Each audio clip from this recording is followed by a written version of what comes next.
saiu de um dos 20 maiores bancos da América para um que está sendo socorrido após anunciar falência. As ações do SVB despencaram mais de ser extremamente grandes como JP Morgan e Bank of America. Além disso, algumas empresas tinham boa parte do seu patrimônio guardado no SVB e agora estão em uma situação bem complicada. Se a gente olhar um pouquinho mais de perto, a gente pode ver que casos como esse podem gerar um medo generalizado nas pessoas e quebrar vários outros bancos, seja do mundo inteiro, Estados Unidos, Brasil também.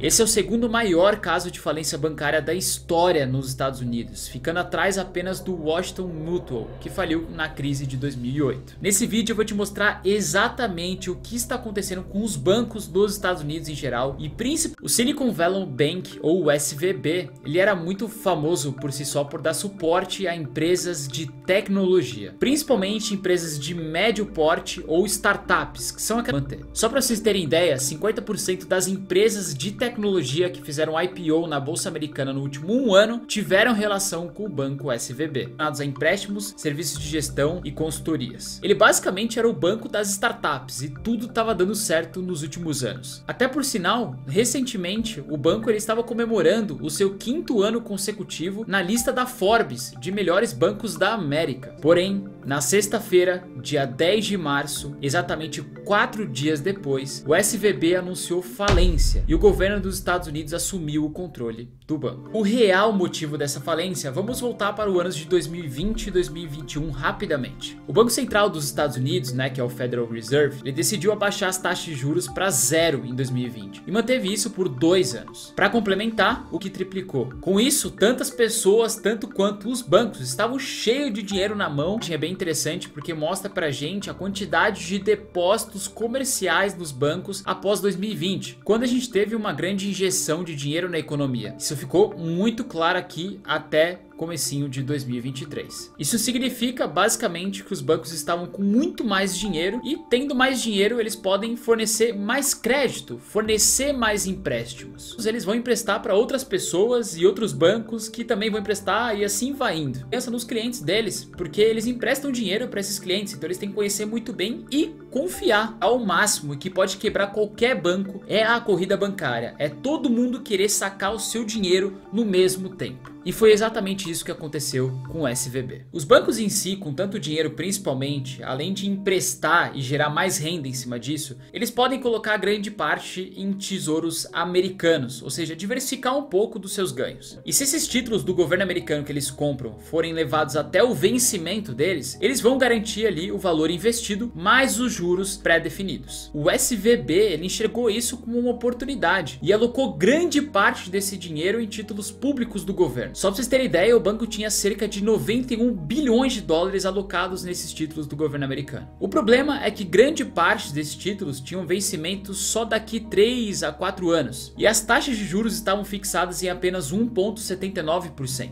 sendo que hoje essa taxa já está quase nos 5%. É normal que esses bancos peguem esse dinheiro, coloquem nesses tesouros americanos para gerar uma rendinha em cima. O problema é que quando os juros sobem e o banco tem esse título, ele perde dinheiro. Esses títulos eles desvalorizam nesse movimento. Ou seja, os títulos que o SVB tinha comprado e que estavam pagando em torno de 1,79% na época que eles compraram e que hoje a taxa de juros está em 5%, fez com que grande parte das carteiras deles desvalorizassem de um ano para o outro em pouco tempo. E o nome dado para esse movimento é marcação a mercado, que é basicamente você perder um valor ou ganhar um valor de acordo com o movimento das taxas de juros. Só para vocês terem um exemplo mais na prática do que exatamente aconteceu, esse aqui é um ETF BND, que compra alguns títulos de renda fixa na Bolsa Americana e negocia as cotas desses ETFs. Vocês podem ver aqui que depois de 2020, esse título, esse ETF em si, ele despencou aqui 20%, tá? Um ETF de renda fixa. Isso porque aconteceu exatamente nesse período o aumento de taxas de juros e esses títulos perderam valor. Só para vocês entenderem como os bancos lidam com isso, se um banco ele comprou um título a $1.000 numa época e hoje ele vale $800, por exemplo,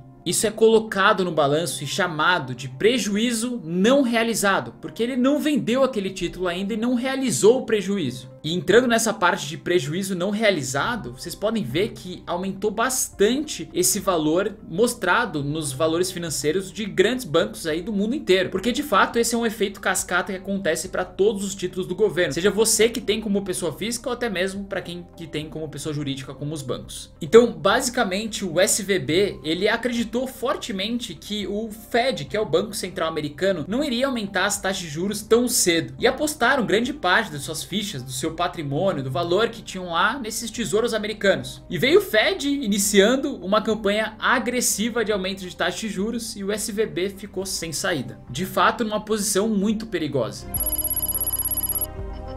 Se o SVB tivesse levado esses títulos que ele tinha comprado até o vencimento, não teria problema nenhum, já que ele receberia o valor investido nesses títulos, mais os juros, que nem eu falei para vocês, até o vencimento. O problema é que os saques começaram a aumentar bastante no banco, e para que eles pudessem pagar os clientes que estavam sacando o próprio dinheiro deles, eles precisaram vender esses títulos, ou seja, realizar o prejuízo. A maioria desses saques estavam vindos de fundos que tinham ali dentro desse banco que investiam em startups. Startups, que nem eu falei para vocês, são empresas pequenas e que sofrem demais com o aumento de taxas de juros, porque basicamente eles vivem de crédito. E quanto mais caro for o crédito para eles, menos dinheiro eles têm e mais custos eles vão ter. Então nesses momentos de agora, startup precisa buscar a caixa, pegar o caixa dele e usar tudo que eles têm para poder sobreviver e depois alavancar mais fortemente quando a taxa de juros estiver menor. Então grande parte dos saques mesmos vieram de fundos que tinham essas startups. E a notícia de que esses saques estavam ocorrendo de certa forma em grande escala e que o banco estava tendo que liquidar grande parte dos seus títulos para pagar os seus clientes, se criou uma espécie de corrida bancária. E foi nessa hora que o SVB anunciou seu prejuízo com a venda dos títulos. O SVB foi forçado a vender parte dos títulos que totalizavam 21 bilhões de dólares, assumindo um prejuízo de 1,8 bilhões de dólares. A situação estava tão ruim que o CEO da SVB estava ligando para os clientes dizendo que o dinheiro estava seguro dentro do banco e que não precisavam se preocupar. Mas vamos caber entre nós, o CEO do banco te ligar e falar isso, tem alguma coisa por trás. Você não vai falar, cara, alguma coisa está errada, porque esses caras terceirizam esse serviço, por que ele estaria fazendo isso? E isso acabou de certa forma destruindo um pouco mais rápido a confiança dos clientes no banco. Os saques eles começaram a aumentar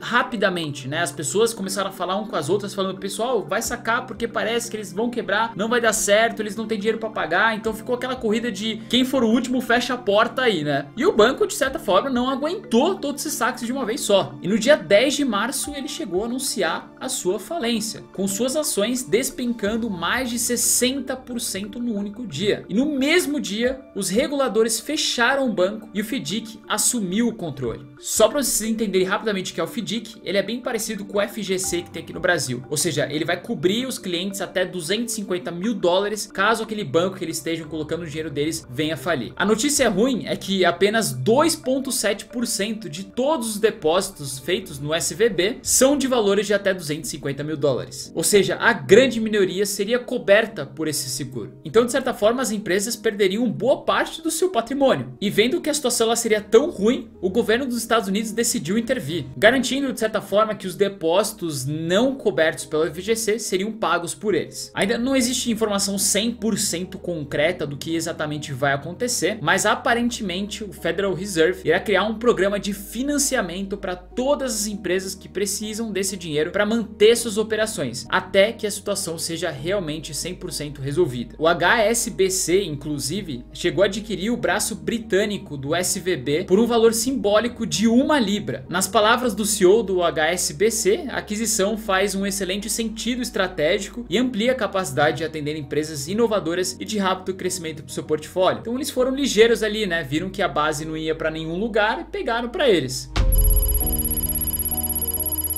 E com essa quebra do SVB, muitos questionamentos vieram à tona e as pessoas começaram a se perguntar se de fato os bancos que elas investem hoje aqui no Brasil ou lá fora iriam também quebrar. E pra gente resumir bastante, a dica é o seguinte: toma cuidado com o que você ouve na internet. Surgiram diversas notícias falsas de que os bancos como C6, Banco Inter e Nubank e vários outros tinham participação, por exemplo, no SVB. Mas isso é falso e os próprios bancos já vieram ao público dizer que não tem nada a ver com ele. E claro, devido a todas essas condições lições, é muito difícil que o que aconteceu em 2008 aconteça de novo agora, porque o mercado, o sistema financeiro como um todo aprendeu muito, colocou novas regulamentações. Agora o grande questionamento que vai ficar aí no ar é a próxima reunião do Fed, que vai acontecer no dia 21%, agora caiu para 0,25%, porque agora ficou super entendido que esse perdeu nessa ponta. Startups com taxas de juros altas quebra e precisa de não startup, que é o grande caso dos bancos do JP Morgan, Bank of America e os bancos que a gente tem no deixar vocês atualizados. Deixa a curtida aqui embaixo se você gostou desse vídeo e deixe nos comentários o que você achou, se faz sentido ou não o que eu trouxe aqui. A gente se vê no próximo, valeu, até mais!